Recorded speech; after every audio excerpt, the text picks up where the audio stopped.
करना का मतलब केवल ये नहीं था कि आरक्षण के दायरे को बढ़ाने की बात हुई थी, जो यहाँ हाई कोर्ट ने खारिज किया था। तो इसमें नीतीश कुमार जी की सरकार को क्या लगता है? भारतीय जनता पार्टी के दबाव में नीतीश जी ये काम नहीं कर पा रहे हैं और यही उन आदरणीय राहुल जी के बोलने का मकसद था। 95 लाख परिवार को 2-2 लाख रुपए देने की बात हुई थी, तो क्या किसी परिवार को मिला क्या? 1 मिनट लगता है कि सुप्रीम कोर्ट से वो अपना ये वापस कर ले। लोकसभा में नेता प्रतिपक्ष राहुल गांधी कल बिहार आए थे। उन्होंने बिहार सरकार द्वारा कराए गए जातीय गणना पर सवाल उठाया है और इसे फर्जी बताया था। अब इसके ऊपर बिहार प्रदेश कांग्रेस कमेटी के अध्यक्ष अखिलेश प्रसाद सिंह ने कहा है कि जब तक बिहार सरकार पूरा जातीय सर्वे नहीं करा लेती है तब तक इसे पूरा नहीं माना जाएगा। राहुल गांधी ने जो बातें कही है वो कहीं ना कहीं ठीक ही कही है। बिहार सरकार इसे जल्द पूरा करे और राहुल गांधी जी का मानना है कि सब मिलकर इसे 9वीं अनुसूची में शामिल करे। साथ ही उन्होंने कहा है कि संविधान को लेकर कांग्रेस पार्टी एक बड़ा कार्यक्रम पूरे बिहार में चलाएगी, चंपारण से जिसका शुरुआत होगा। क्या कुछ कह रहे हैं बिहार कांग्रेस के अध्यक्ष अखिलेश प्रसाद सिंह, छोड़ जाते हैं आपको इस वीडियो के साथ। के माध्यम से कांग्रेस पार्टी के सभी विलेज लेवल वर्कर से लेके सभी वरिष्ठ साथियों नेताओं का मैं हृदय से आभार प्रकट करता हूं, उनका धन्यवाद करता हूं, जिन्होंने मिलजुल कर अभूतपूर्व स्वागत किया आदरणीय राहुल गांधी जी का, जो सम्मान्य नेता हैं कांग्रेस पार्टी के। जितना कार्यक्रम हम लोगों ने रखा था प्रदेश कांग्रेस कमेटी की तरफ से, सभी कार्यक्रम में राहुल गांधी जी गए और जिस तरह से प्रदेश कमेटी चाहती थी, प्रदेश नेतृत्व चाहता था, उसके अनुसार वो सब जगह शिरकत किए। चाहे वो छात्रों की समस्या हो, चाहे टैक्सी ड्राइवर की समस्या हो, सबकी बातों को उन्होंने ध्यानपूर्वक सुना और बापू सभागार से लेके यहाँ के कार्यक्रम में आके उन्होंने इंदिरा भवन का उद्घाटन किया, राजीव सभागार का उद्घाटन किया। हम आपके माध्यम से इंजीनियर मंजूर आलम साहब को भी हृदय से धन्यवाद देना चाहते हैं कि उन्होंने पूरा अपना श्रम लगा के और इंदिरा भवन बनाने का काम किया।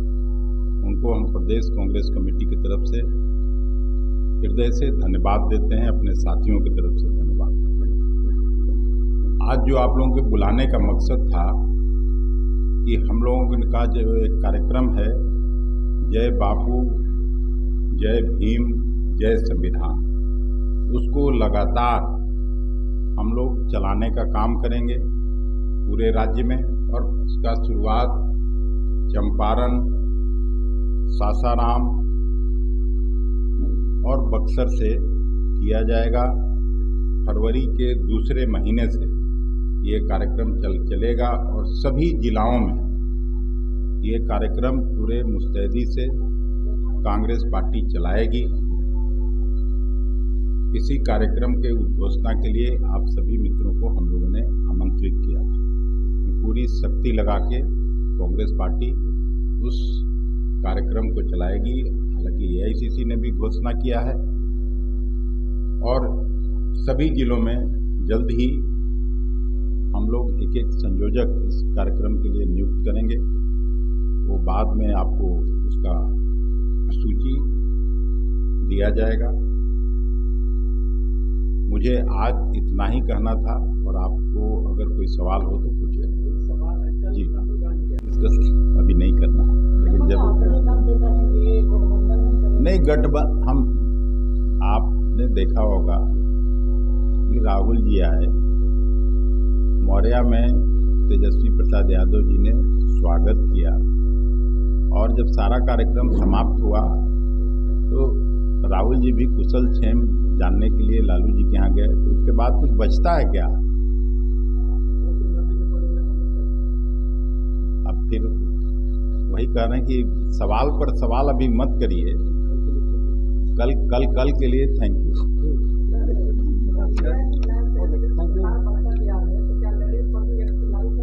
क्या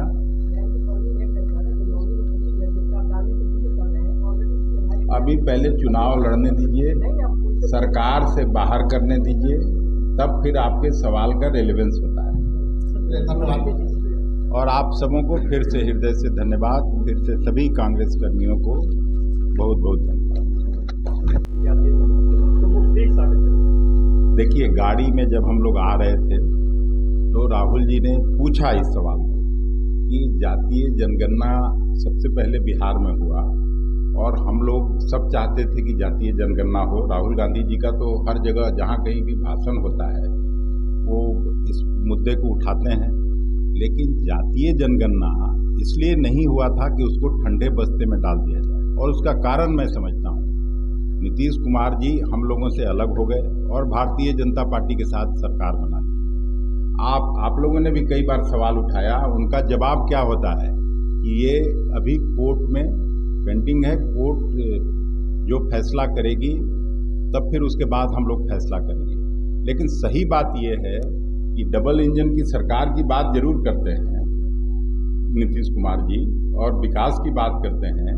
अगर उनकी मंशा साफ है तो जो 95 लाख परिवार को 2-2 लाख रुपए देने की बात हुई थी, तो क्या किसी परिवार को मिला क्या? 1 मिनट लगता है कि सुप्रीम कोर्ट से वो अपना ये वापस कर ले और यहाँ आके विधानसभा का सत्र बुलाएं। सत्र आहूत करने में भी ज़्यादा समय नहीं लगता है और विधानसभा का सत्र से 9वीं सूची में डाल के उसको भेज दें भारत सरकार को। 9वीं सूची में जैसे ही हो जाएगा तो इसका मार्ग प्रशस्त हो जाएगा, क्योंकि जनगणना का मतलब केवल ये नहीं था कि आरक्षण के दायरे को बढ़ाने की बात हुई थी जो यहाँ हाई कोर्ट ने खारिज किया था। तो इसमें नीतीश कुमार जी की सरकार को क्या लगता है? भारतीय जनता पार्टी के दबाव में नीतीश जी ये काम नहीं कर पा रहे हैं और यही उन आदरणीय राहुल जी के बोलने का मकसद था, कोई दूसरा मकसद नहीं था। दबाव बनाते तो बिहार सरकार ही तो सुप्रीम कोर्ट गई है, तो वहाँ से ये अपना एप्लीकेशन वापस करके और 9वीं सूची में जैसे ही डल जाएगी तो जो उद्देश्य था उस जनगणना का वो पूरा हो जाता। यही राहुल गांधी जी कह रहे थे। हम लोगों की सरकार ने भी तेलंगाना में किया है, वहाँ तो कोई प्रॉब्लम नहीं हो रहा है, जो घोषणा हुआ था उसके अनुसार हो रहा है। कर्नाटक में कांग्रेस की सरकार कर रही है और आप देखिएगा वहाँ भी सख्ती से वो लागू होगा, तो उसको गलत दिशा में नहीं जाना चाहिए। यही उनके कहने का मतलब था और मतलब साफ था। तो नवी केंद्र सरकार किसकी है? उसमें नीतीश जी शामिल नहीं है क्या? मैं सुन रहा था ललन जी बड़े आदमी हैं, भारत सरकार के मंत्री हैं, संजय झा जी भी बड़े आदमी हैं, बड़े नेता हैं, उनका भी मैं सुन रहा था टीवी पर। तो जब डबल इंजन की सरकार है तो आप सुप्रीम कोर्ट से वापस करके यहाँ से विधानसभा का सत्र बुला के पारित करिए और भारत सरकार से क्लियर कराइए। यही तो कांग्रेस पार्टी चाहती है। ठंडे बस्ते में डालने के लिए किया था क्या कांग्रेस पार्टी ने और आरजेडी ने उनका साथ दिया था? उसका जो मकसद है वो पूरा होना चाहिए। नहीं तो मैं साफ तौर पर आपको कह रहा हूँ कि बिहार प्रदेश कांग्रेस कमेटी भी इसके लिए आंदोलन करेगी। अगर आप 9वीं ये में नहीं डालते हैं शेड्यूल में, तो हम लोग ठंडे बास्ते में डालने के लिए और 2 दिन में अखबार की सुर्खियां बटोरने के लिए अगर सरकार करती है तो उसका कोई मायने नहीं रह जाता है। यही राहुल गांधी जी के बोलने का मतलब था। Thank you. एक सवाल है, कल जब राहुल जी आए थे तो बापू सभागार के बाहर आपके अध्यक्ष पद के लिए कुछ लोग विरोध में खड़े रहे, बैनर तो सबको राइट है, उसमें कोई किसी को कोई रोक सकता है? आपत्तिजनक टिप्पणी भी कर रहे थे। नहीं, वो आप सुने होगा, मैं तो सुना नहीं। और अगर जो कर रहे थे तो ठीक है, राहुल गांधी जी को सुनवा दीजिए जाके।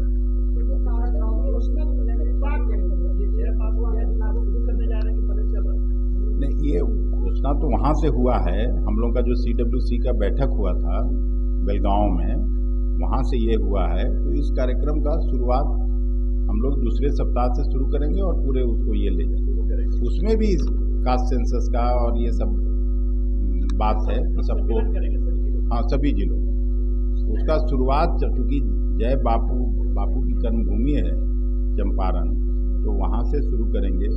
फिर उसके बाद सासाराम में करेंगे, बक्सर में करेंगे और फिर उसको आगे बढ़ाते हैं। कहीं कहीं बुलाएंगे।